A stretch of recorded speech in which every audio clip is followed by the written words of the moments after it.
This is Aussie Mac Zone. We'll cover everything Apple, including Macs, iPhones, iPads, and more. All this from an Aussie perspective. Sit back, relax, and insert yourself into the zone. The Aussie Mac Zone. Hello, everybody. We've made it. Show 221. Now, we've spent hours trying to fix this audio situation, and I believe we've copped it and got it right tonight. So, yes, we're lucky. I've got Garth. Go. I was going to say, just don't jinx it. Don't say anything to jinx it, Michael. Yeah, so there's my friend Garth. How are you, my friend? Good, Michael. How are you, sir? Good, mate. Good. And Zarn, how are you? I'm fantastic. Sounds great. Yeah. Good to hear you all. Yes. Yes. Hey, we've got video, we've got audio. Just unbelievable. So I've changed the run format just a little bit. So this week's sponsors, we've got adhwebhosting.com.au and aussietechradio.com.au. So, and our Aussie Apple ramblings this week, I'm sorry for the audio quality of the last week's show. It drives me batty. But anyway. We're all sorry. I'm not sorry. Garth does a great job. If you want to listen to the audio rather than the video, that's your problem. No, I am sorry. I should have spent more time trying to clean it up, but you know. Nah, you did a great job, mate. Did a great job. So, The Verge reports Tim Cook says the next iOS update will allow users to disable intentional battery slowdowns. Apple CEO Tim Cook today shared that the next update to iOS 11 will allow users to disable battery performance throttling on their device. The move comes after Apple last month admitted it intentionally slows down iPhones as they get older to prevent issues that may arise as the batteries depreciate. In an interview with US ABC News, Cook said the update will arrive next month in a developer release before wider public rollout. We're going to give the people visibility of the health of their battery, so it's very, very transparent, he says. This hasn't been done before. No, nothing in Apple's transparent, is it? Cook also says the update will more clearly inform users when their iPhone is automatically reducing its performance in an effort to prevent unexpected shutdowns. And if you don't want it, you can turn it off, Cook says, though he maintains that this is not recommended. So maybe they're going to make the picture on the screen smaller as the battery depreciates.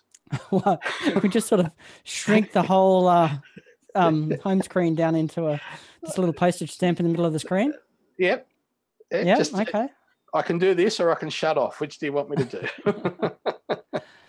So no guesses, no trouble guessing what setting you will prefer, Michael? I'm a man that I trust Apple intently, so yeah. Intently, okay. I don't want them and to crack. Intensely? As well. Yeah. How about you, Zarn? I think that it's good that they're going, like, they're making it transparent. My battery at the moment is playing up, so I'm going to have to get it replaced. And hopefully when that happens, I'll never get any of these alerts. Well, $39 at the Apple Store. There you go. Yes. I was sort of thinking about this, and I think the one thing that would change it for me is it really depends on how aggressive their software has been. You know what I mean? So I'd probably leave it on don't slow me down. As soon as I had a crash, though, I'm thinking, okay, battery's finally depleted enough that it's a problem. Or, the battery's finally crappy enough. Yeah. Because I was definitely noticing the slowdown on my phone. But the Genius, when they tested it, it was still in the yellow range. It wasn't in the red range. Yeah. It was still just in the yellow range. And I reckon had they not been quite as aggressive with the slowing down, it probably would have been fine. You know what Forever. I mean? Yeah. No, not for until the battery had got to an even crappier state of affairs. Until it was even more worn out. Well, and then there would be an error of margin. There'd be a margin of error there. Yeah.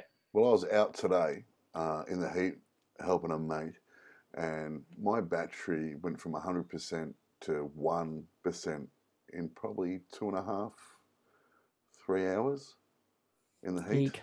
Yep. So Was it in the direct sun or anything like that?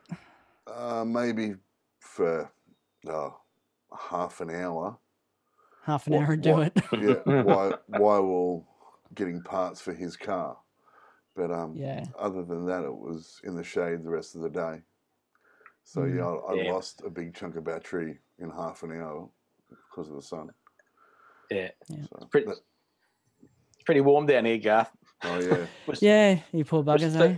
37 in Sydney today when I went in there. It was 39 when I left Penrith, and we got to 37 in the city. That's I think we rare. hit 30. Oh. Yeah, it was. I can see Story 2, maybe? It's too hot to go to Before I the get lynched.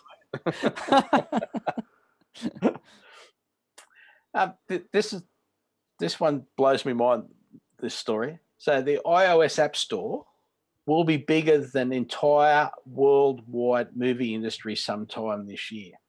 So following Apple's announcement of breaking app sales in the holiday shopping season, that being $300 million just on New Year's Day alone, and $590 million for the previous 6 days. So a Simcoe's Horace DeJew did some number crunching and came up with some surprising facts. Not least among them is the clear pointer that the iOS app sales will be worth more than the entire worldwide movie industry some point this year. DeJew noted back in 2015 that the App Store billings overtook gross UX box office takings, and observed then that it was only a matter of time before it will be true globally. So other interesting comparisons drawn. Developer payment rate is now above $25 billion a year. That's higher than the revenue of McDonald's Corporation in 2016. During this year, iOS users will be spending about $100 million per day for apps. And this was Google's that was Google's ad revenue rate in 2012. The spending on App Store has been rising steadily, adding about $5 billion a year since mid-2011. Apps are the biggest component of Apple services and helped that segment gross over $57 billion in 2017, passing Fortune 100 level net of developer payments. And the growth rate in app developer income is around 33% per year. All right. Like, it's just, the numbers are and how old is it? 10 years old. Yep. 9 years old. And Panic can't keep transmit for the iOS alive. It's just unbelievable. It is pretty unbelievable, isn't it? Yeah. Jeez. Or is that why they're investing in the movie industry, because they're getting them all cheap? Before you go out of business. Yeah. Well, they're certainly, the movie industry isn't going out of business anytime soon, but I don't know. Does this mean Flappy Bird's is bigger than, I don't know, what's some Hollywood star at the moment? Yeah. Should have thought that one through a bit before I opened my mouth, shouldn't I? I don't know. It's bigger than the remake of Jumanji anyway. Yeah, well, that's an example, isn't it? Yeah. So you said that sorry, but you said that was it 100 million? Was it 100 million in apps? I per missed day. It. Annually? Spending. People spending US alone 100 million in apps per day. Per day. So that would mean a little bit under a quarter of the population owns an iPhone or iPad or Well, didn't they recommend? Didn't they say there was about 1 billion? Yeah. Active iOS devices. Yeah, but in America alone, because it's just 320 million people or something like that. Give or take. I know that's not the correct figure. So if they're I'm sorry. I think what they're saying is $100 million per day worldwide, measured in US dollars. Oh, okay. Yeah. Yep. Yeah. per day. Yeah. Worldwide. Per day. That's fair enough. And Apple previously or recently have mentioned about a billion active iOS devices. Wow. So we're looking at, I don't do the maths. So 100, astounding. It's just astounding. Yeah. So, as I said, I've changed the timing around a little bit. So we're doing our ad. So, reminder, this week we are brought to you by athwebhosting.com.au. Affordable competitive plans, 99.95% uptime, domain registration, free setup, auto setup, instant activation, accepting PayPal and other cards, 250 scripts, using cPanel, the industry standard user-friendly feature-rich control panel, all from $5.95 per month when paid annually. And Glenn's been working hard at keeping the servers right up to date so that we don't get any leaked memory so people can't see other things going on. I pop around every now and then to wheel the bearings so that when you're standing on that treadmill running away, it's all good. Excellent. So now I do have a little challenge for everybody. There's a new Mac OS DNS hijacking malware discovered. Apple's Mac OS is reportedly the target of a new DNS hijacking exploit. As noted by The Hacker News, the malware is being likened to the DNS change Trojan that affected over 4 million computers in 2011. This sort of malware works by changing the DNS server settings on affected computers, thus routing traffic through malicious servers and logging sensitive data in the process. This new version is being referred to as OSX MAMI, M-A-M-I, and news of the malware first appeared on the Malware Bytes forum, prompting ex-NSA hacker Patrick Wardell to do a deep dive into it. Wardell found that the malware is indeed a DNS hijacker, but actually goes further and installs a new root certificate to hijack encrypted communication. Currently, you can check to make sure you aren't affected by launching System Preferences, heading into the Network menu, choosing Advanced, and toggling over to the DNS tab. On that tab, keep an eye out for 82.163.143.135 and 82.163.142.137. That's the baddies. It's important to note that as of right now, antivirus products are not detecting the malware. So please just go in. It's very simple to go and see if you've been affected, and just change the DNS settings back. And you might have to check it every time you restart your machine for a while. You may, yeah. At least it's quick and easy to check that you haven't been affected. Yeah. So, and that'll also be written. Did they also say when, like your virus software and stuff like that will be able to sort of recognize these things? No, but like the antivirus software gets updated every single day. So, but it might take a couple of days. That I don't know, because I don't know about the root certificate, how they go about detecting and sorting that one out. Yeah. But yeah, keep an eye on it, and just be aware, and you'll be able to read those specific numbers again in the show notes, which are at aussiemaczone.com.au. And then you'll see show notes as one of your selections there. Now, just set your DNS to Google's, and if it changes off, you'll know about it pretty soon. Well, that's 8.8.8.8, and I want to say 8.8.4.4. 8.8.4.4. Yeah. You'd be right. There you go.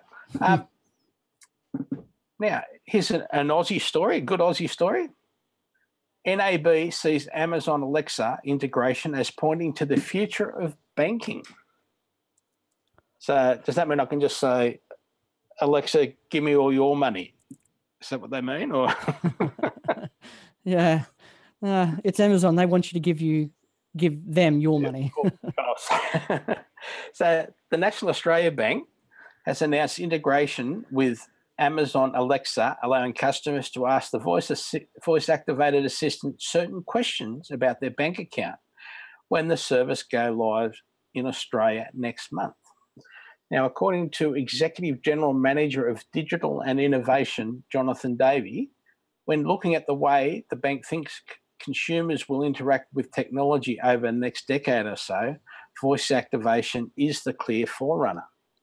We fundamentally believe as an organisation the way we need to be able to provide services to customers is changing, and we're in a unique position where we're fortunate enough to be able to work with some of the most interesting and innovative companies around the world, Davey told ZDNet. Davey, who oversees the bank's innovation arm, NAB Labs, said that by partnering with the likes of Amazon and Google, NAB has visibility about how other organisations are reinventing the way consumers deal with service providers. Reflecting on his own use of voice assistants in his personal life, Davey said their presence starts to change people's behaviour.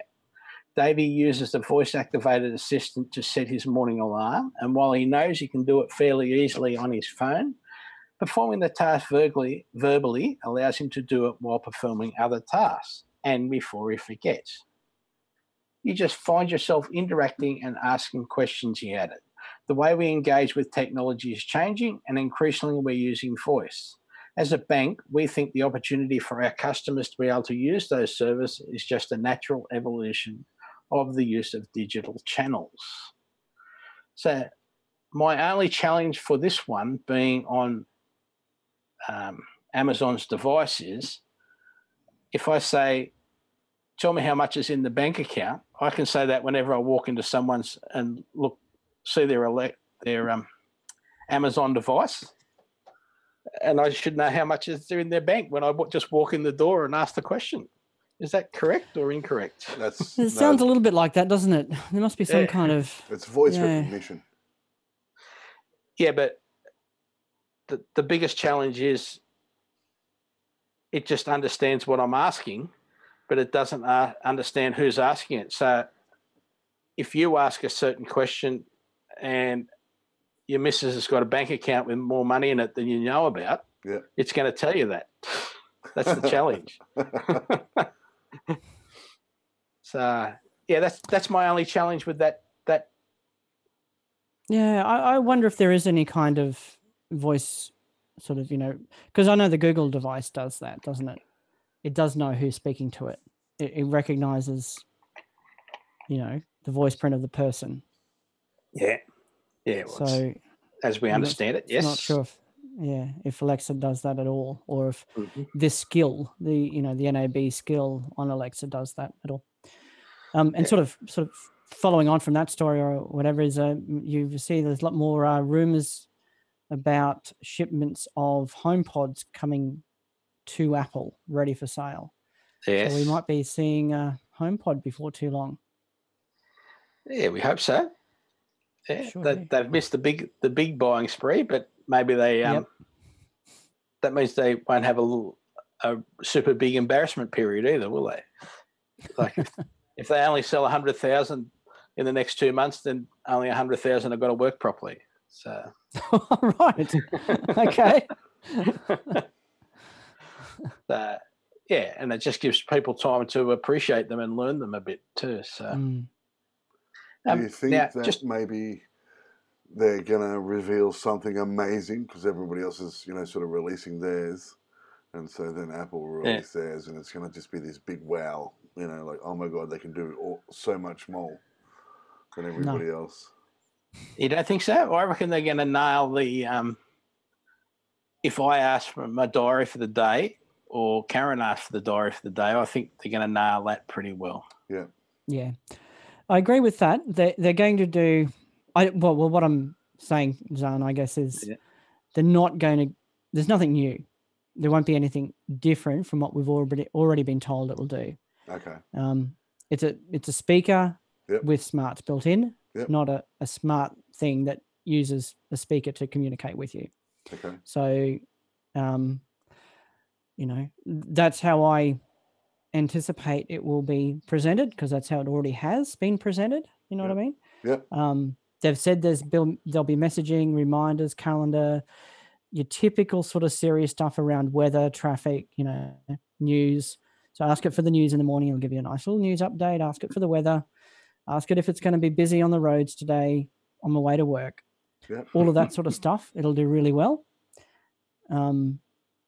As well as a little bit of, and I'll be interested, the thing that I am interested to see that we don't really know is how is it going to do the messaging / reminders / calendar type stuff in a secure way to a specific person, along those same lines that we're talking about with the NAB app or the NAB skill on Alexa.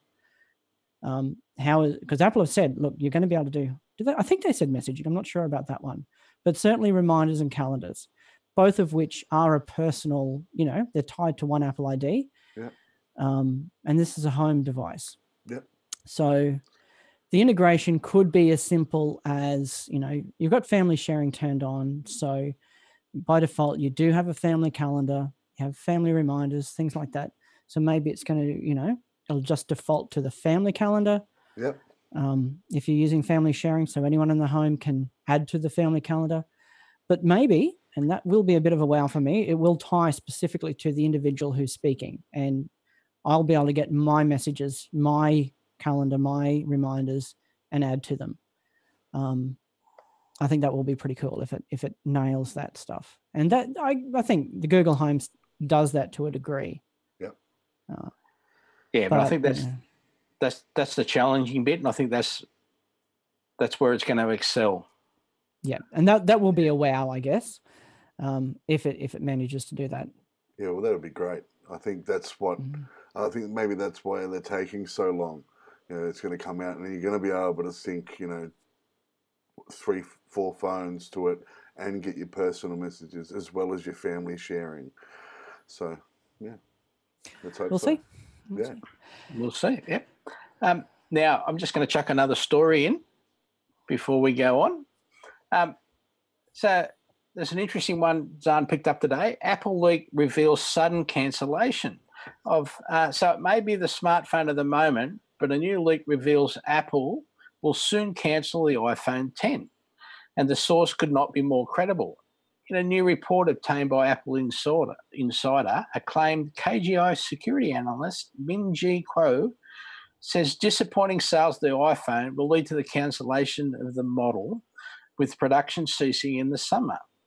Now, this would be the first time Apple has cancelled an iPhone model after just one generation since the iPhone 5C in 2014. Kuo, who has a long track record of successfully revealing Apple's plans, said the disinterest in China is the main reason. In China, big screens are king, and the iPhone 10's polarizing notch is seen by Chinese consumers as removing too much usable space, especially when the cheaper iPhone Plus actually delivers slightly more. So iPhone 8 I won't read any more of that. 8 Plus, yeah. But I think that's I accept that maybe they're going to stop making the iPhone 10 in the summer, as they say, because I think that's probably when they stop making the previous year's iPhone anyway. Yeah, but I guess the point is... Sorry, Garth, go ahead. You right? Sorry, you right, Mitchell? Yeah. Move it. Sorry, hang on. That's all right. Just had a 15-year-old need to get his AirPods. That's a desperate need, right? Yeah. So I guess the big difference here, though, Michael, is that, well, right now I can go and buy an iPhone 7, new from Apple. You can buy an iPhone 6S, new from Apple.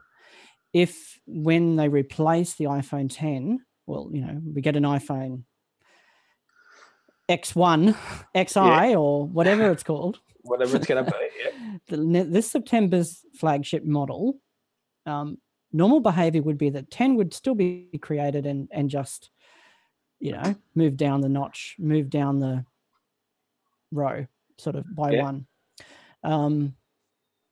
what we could be foreseeing here, or sort of what's his face, because I'm not going to try and say that name right now. Yeah. Ming Chi Kuo. Ming Chi Kuo. Yeah. What he could be seeing is plans that, rather than doing that typical thing of taking last year's model and making it the cheaper one down model, what we'll see is a new version of the 10 ceasing production of the current one, a new version of the 8 and 8 Plus that, or some variants that take the same processor. So we get a basically new replacement for the current lineup. Yeah. A new so OLED. 8S's. Yeah. 8S's, 8 Plus S's. Yeah. With the new chip, an iPhone XS. Let's go an XS. There you go. An iPhone XS. Still in the same form factor, cancelling production of the older models. Well, that's what it pretty much possibly? says anyway. It pretty much says that they're going to cancel this somewhere, and then it goes on to explain that they're not exactly cancelling it anyway. Yeah. That what they're doing is, they'll bring out the iPhone XS. They'll bring out the iPhone XS Plus. We don't know what they're going to bring out. This is all speculation. But they're saying, that this is what's going to happen, and it's what they do anyway. So it's not really news. It's just what Apple does. It is different though. It is different from current, because normally the 10 would be left in production as the cheaper model. Yeah, so they might even do that. This is maybe not going to happen. Yeah. And like the iPhone 5C, it got superseded, didn't it? They didn't really cancel it after just one iteration, because we've got the SE. With the SE.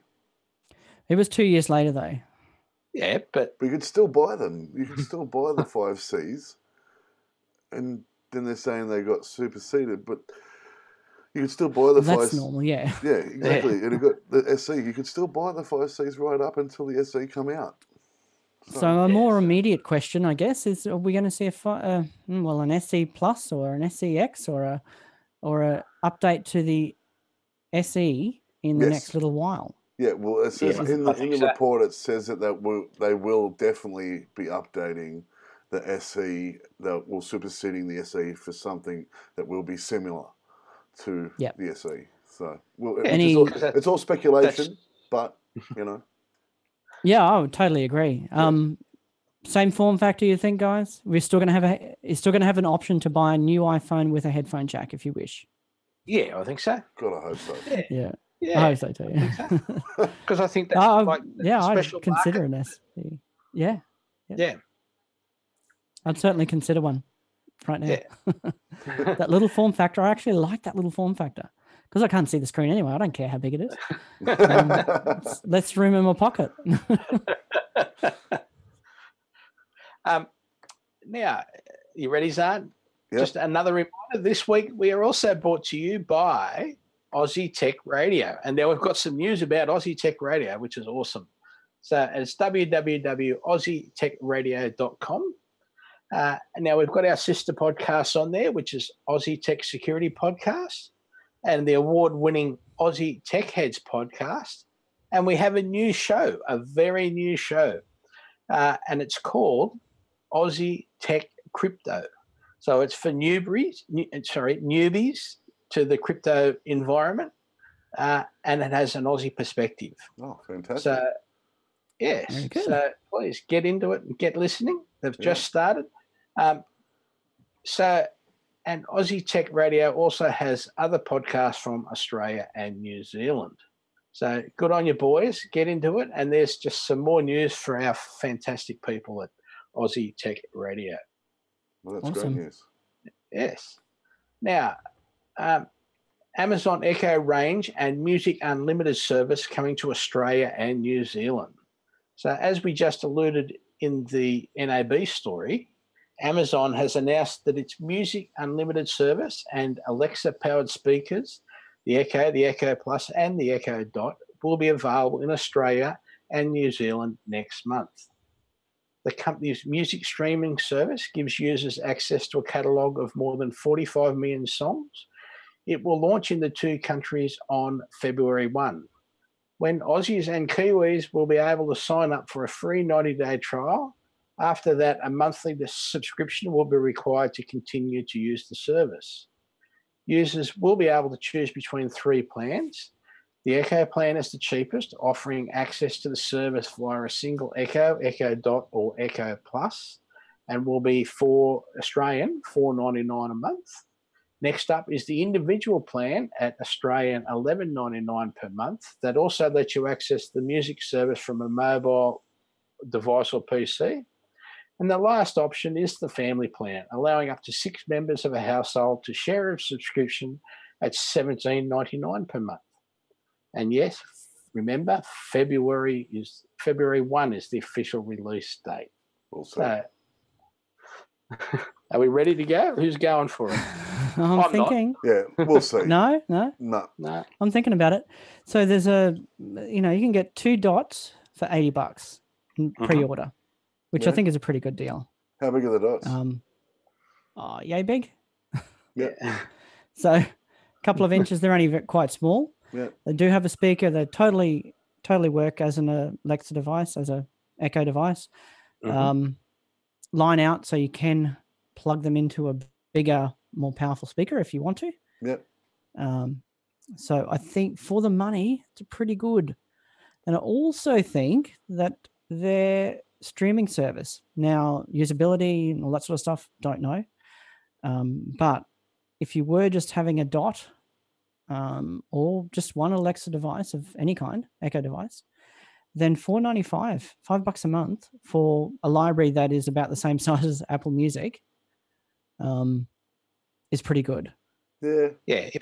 Certainly if you live alone in a just like a little unit, or even if you live in a house, live with other people in a normal house. Yeah. Not everyone wants a speaker blaring music in every room. You know what I mean? Oh, yeah. You might have one lounge room or whatever where you have your entertainment system. Hook up a $40,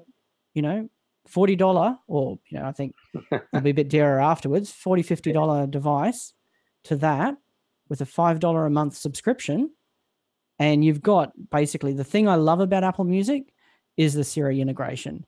Yeah. Other than the Siri integration, who cares which one of them you pick, right? And with this Echo device, you are basically getting that. The only interface you have to that music is via voice. It's the same sort of interface. Yeah. Hey, what's a face over there? Can you play me blah?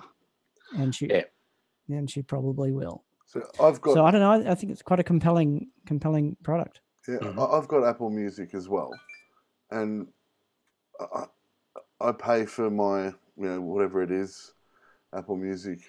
I don't know if it's yearly, monthly, whatever. I just pay it. But Alexa and the Dot are pretty much doing the same thing. So why would you swap from one to the other? Yeah. Yeah, no, and that's not the argument I'm making. I'm arguing for those who haven't bought into this yet. Yeah. Okay. Or if you're trying to save a few pennies, the cheapest you can do Apple Music is $12.95 a month or something like that, isn't it? It's $11.99. $11.99. There you go. I'm on the family one here, so me and my son both use it heavily. So we're doing the $17 version. Yep. But if you're trying to cut down on some of those subscriptions, $5 a month plus a device that only costs you $50 or so, plus all the other stuff you get with an Echo or with one of these Amazon ladies in a box or in a tube.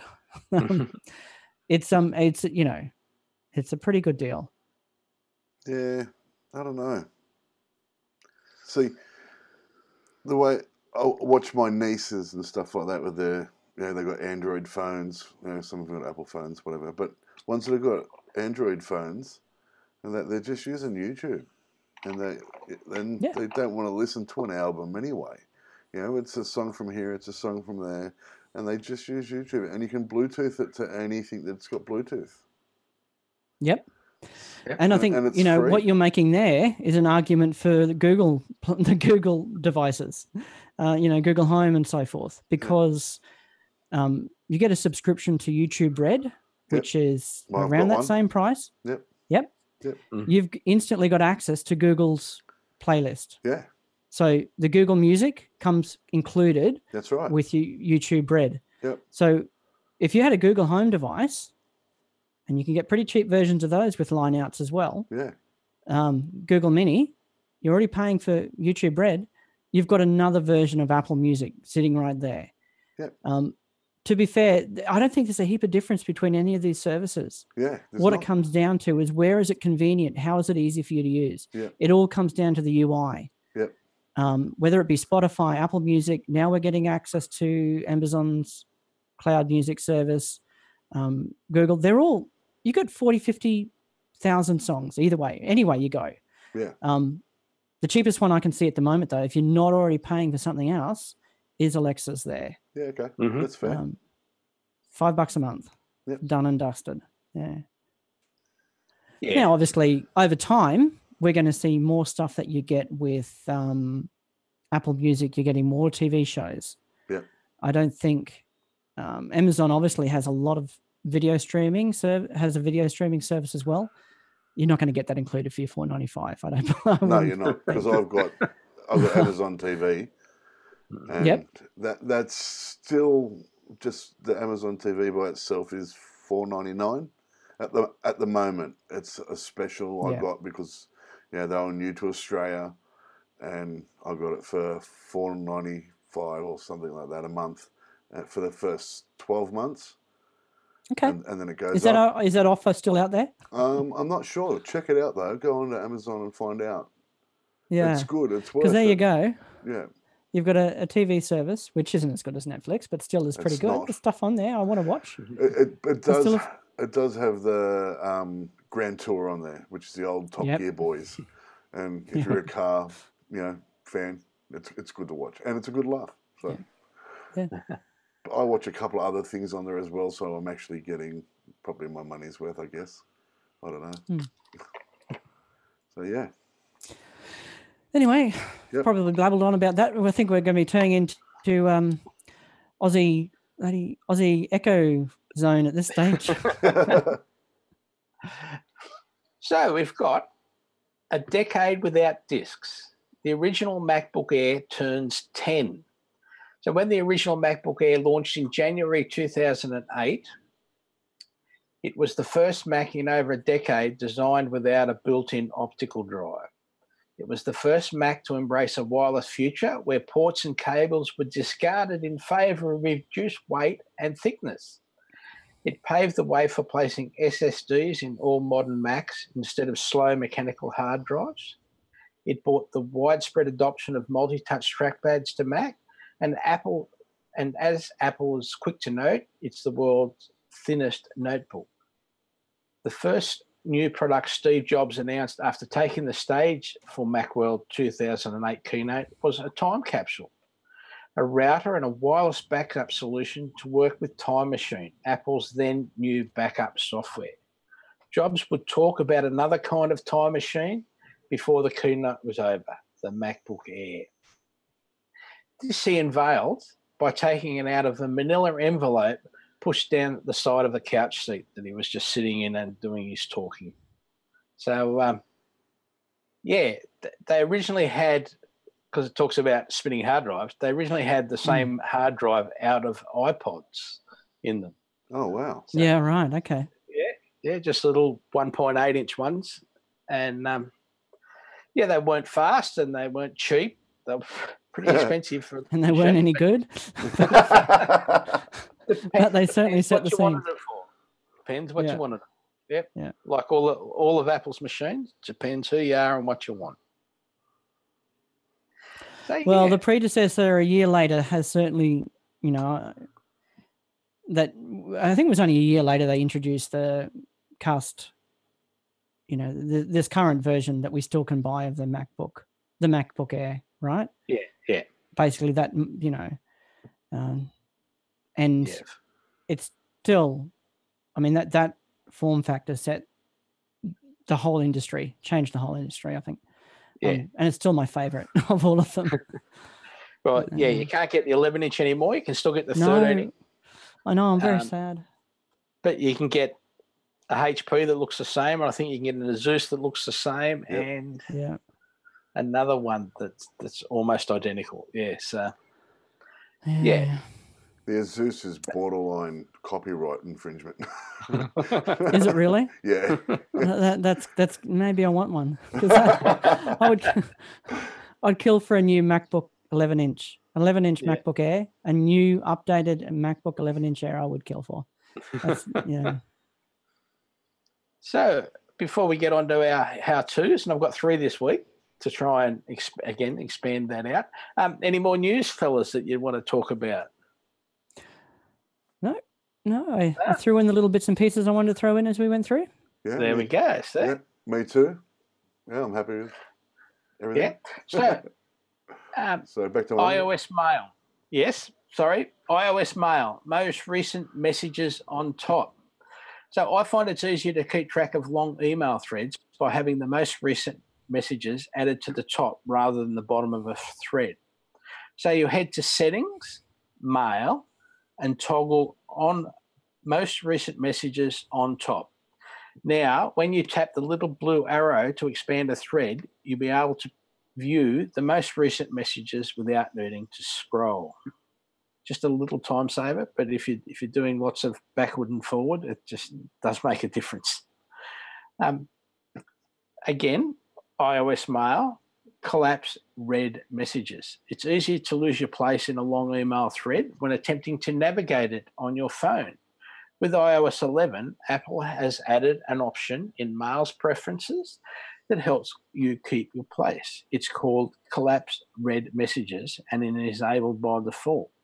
You can find it by going to Settings, Mail, and scrolling down to the threading section. With it enabled, all of the messages in the thread that you've already read will be collapsed. So when you open a thread, you'll be able to easily read the unread messages that await without needing to scroll past the read messages, which you won't have to do anyway if they're at the top. Now, iOS Mail, markup attachments. So if you receive an email with a PDF that needs to be signed, for example, or has an image attached, you can mark up the attachment without leaving Mail. And this is really, really excellent. To do so, open the attachment and tap anywhere on it, and tap the toolbox button in the lower right corner. This will open a reply email, and then open the attachment with edit tools that let you draw, magnify, and add text to the file. With your notes added, tap done, and then send your reply with the annotated attachment. So there will be a link in the show notes. And remember, aussiemaczone.com.au. Very good. So here comes our bit of self-promotion. Don't forget, Spotify, just search for Aussie Mac Zone. Apple News, search for Aussie Mac Zone and click on the heart, so you'll see our stories come up as you're scrolling through your news stories. Now, anything else, gentlemen, or will I just continue thanking everybody? Thank the hell out of everybody, Michael. Yeah. Okay. So thank you to our listeners, our sponsors, this week being athwebhosting.com.au and aussietechradio.com, and our supporters. And thank you, Zarn, for doing such an awesome job, and thank you, Garth, for talking so well. Thank you, Garth, for talking such crap. Never. You're the clever one. Thank you, Garth. Thank you, listeners. Thank you, guys. Yeah. Yes. Thanks for listening. And remember, really appreciate it. An apple a day keeps the androids away. I'll go and take. I got it.